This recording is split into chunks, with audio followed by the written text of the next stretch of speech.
welcome to you. First of all, Vicky Pryce, why do you think banks are failing? It's interesting what you said at the beginning, that there were more rules introduced to make banks safer. But what has happened is that quite a lot of the smaller banks, some that have emerged relatively recently, don't quite fall into those under those rules, in the sense that quite a lot of what they have been doing is quite risky. They have been lending to areas such as the tech sector, which is generally not making very much money, particularly startups, taking in deposits, of course, from them as well, which they need at times of difficulty. So this is what's been happening with the Silicon Valley Bank. The tech company started removing their money for all sorts of reasons. And they have been investing in order to balance their books in government bonds, those or mortgage-backed securities. Those seem to be quite safe at the time of low interest rates. The moment that interest rates started rising and yields started also increasing, it meant that bond prices started falling. So if they were trying to balance their books, selling those bonds, they couldn't, in fact, do so. And so they sold loads at a loss and they became insolvent. That's basically what has been happening in that area. So specialized banks that really needed to perhaps have, better risk management. And we now discover that they didn't have a lot of that. In fact, one of them didn't even have a risk manager officer for months on end. It's not really the same with the bigger banks, which are quite well capitalized. But nevertheless, what happened with the two banks that you mentioned has spread the sort of fear of another crisis across, and Moody's downgraded all US banks, or rather the entire US banking system, as soon as the Silicon Valley Bank problems arose. The banks, both in Europe and the United States and indeed Japan, between them have lost hundreds of billions of value on the stock markets. I think, Vicky, many people will be dismayed to hear you say that these people, after a period of record low interest rates, which had no precedent really in history, had not prepared for the fact that interest rates might go up again. But this is absolutely extraordinary. Well, it is, except, of course, we've seen the inflation issues coming because of partly coming out of COVID, but also, of course, the war in Ukraine. So that prompted central banks to raise their interest rates. I don't think that scenario could have been predicted that much. But yes, what comes down goes up as well, like interest rates, and what goes up can come down as well. I mean, the interesting thing right now is that because, people are moving out of shares, not just banks, but more generally, you've seen the FTSE 100 losing value. You've seen quite a lot of movement out of normal stocks as well. It's gone back into government bonds and treasuries in the US, which has meant that yields have come down. So the market behaves in a very extraordinary way. So predicting that on a, if you like, daily basis, or even if you were just a few months ago trying to see what would happen to interest rates, you would not have been anticipating that interest rates would be as high as they are now. OK, but I think these people should not be in the business of predicting. They should be in the business of protecting the money that people like you and I put into them. Patrick Minford, do you blame management, lack of regulation or government policies? Well, we had a great volatility in monetary policy, which I think lies at the heart of this. If you go back to COVID, central banks pushed up the rate of growth of the money supply massively, and were one of the major origins of the inflation we've had. And then, of course, they've kind of gone back on that in a very destabilizing way, which I think has actually brought the rate of growth of the money supply right down to zero. And now we've had this huge variation in monetary policy, which lies at the heart of all this volatility in the banking sector. And it's really bad that central banks have pursued these whiplash policies, which have undermined the stability of the global economy.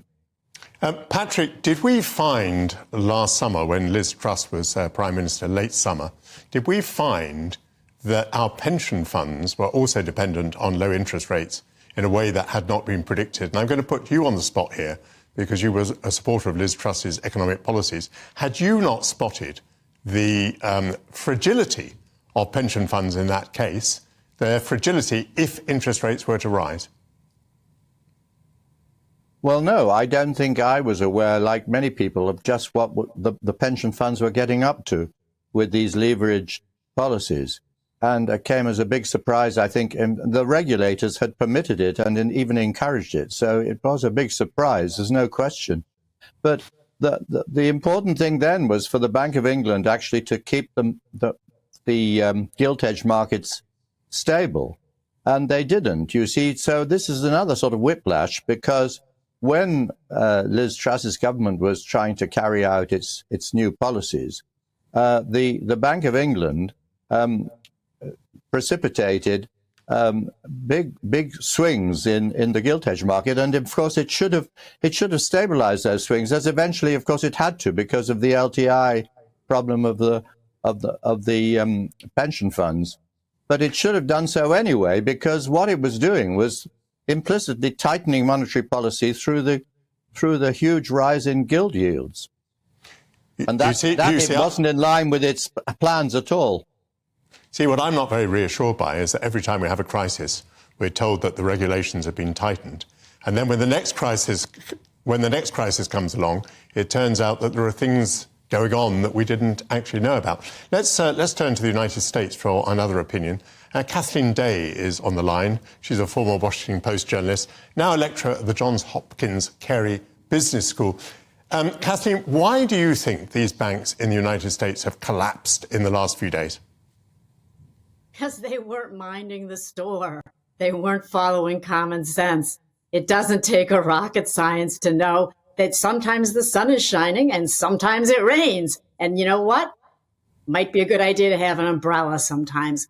The fact is, there were regulations that might have, I'm sorry to say that I'm old enough to have seen this happen so often, just in the United States. And of course, then that infects the world economy, where we pass laws, common sense laws, to make banks do common sense, safety, and soundness activity. And then we suspend it when the sun is shining, as though it's never going to rain again. And that's what happened during the Trump administration. Two things happened. After the 2007-2012 crisis, legislation was put in with a lot of common sense rules that should have been in there, and partly to protect taxpayers. I'm kind of sick of the banks picking my taxpayer pocket, but I don't know about you, but I am. And so the Trump administration lifted to, it said, let's not have stress tests. So if you don't look in the laboratory and see what monster is being created, of course you don't know there's a monster in the laboratory. Well, it's called accounting rules, and they weren't checking. They weren't doing stress tests to say, hey, what will happen if it rains? What happens if interest rates go up? Because interest rates, in my opinion, interest rates have been too long, kept artificially low. They obviously were going to go up at some point. And then we had COVID, and then we had inflation caused by supply side disruptions, ships getting caught in canals, Chinese all staying home. I mean, you were not going to bring down inflation by having central banks raise interest rates, but they did. So what can you do? Kathleen, I'm only interrupting for clarification. Are you saying to me that a couple of banks took silly risks and were mismanaged, or are you saying that this is across the system? Are we looking at a systemic problem and a systemic crisis potentially? Well, in any economic cycle, the banks always lag. They're always lending too much when they should stop, and they're always coming in a little late. But the exaggerated way in which this happens comes from regulators really not doing their job. You know, the banks are out there to make money. That's understandable. But in the United States, the theory is, and why the name of my book is Broken Bargain, the bargain is you have deposit insurance. That was a deal that was made in the 1930s in the United States after the 1929 crash and resulting depression. And the deal was you get this taxpayer backstop in exchange for some common sense oversight. It's actually been an argument going back to Jefferson and Hamilton. And so what happens is, again, when there doesn't seem to be a problem, everyone says we don't need this regulation. So in the Trump administration, they did away with two common sense rules. They said, we're not going to stress for tests. We're not going to do a stress test. Let's not think about if interest rates go up, what might happen to the balance sheet. And the second thing they did is say the Volcker rule. I'm sure people remember Paul Volcker, my hero, now deceased central banker who was everyone trusts. You may hate him or love him, but he was the honest broker. It's sort of like the Warren Buffett of central banking.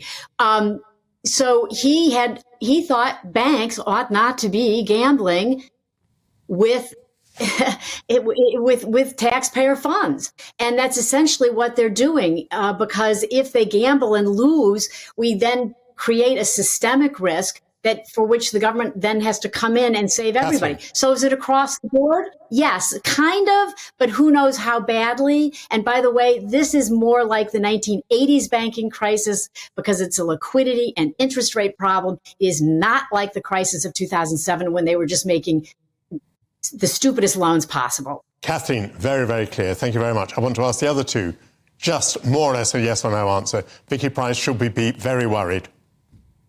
I think we should be worried. Not very worried, but worried. Patrick? Yeah.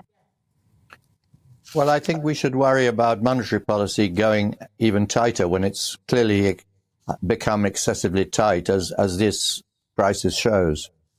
OK, so Patrick, you're giving a warning. You're talking about what future policies should be. Vicky Pryce saying we should be worried. I think Kathleen probably saying much the same.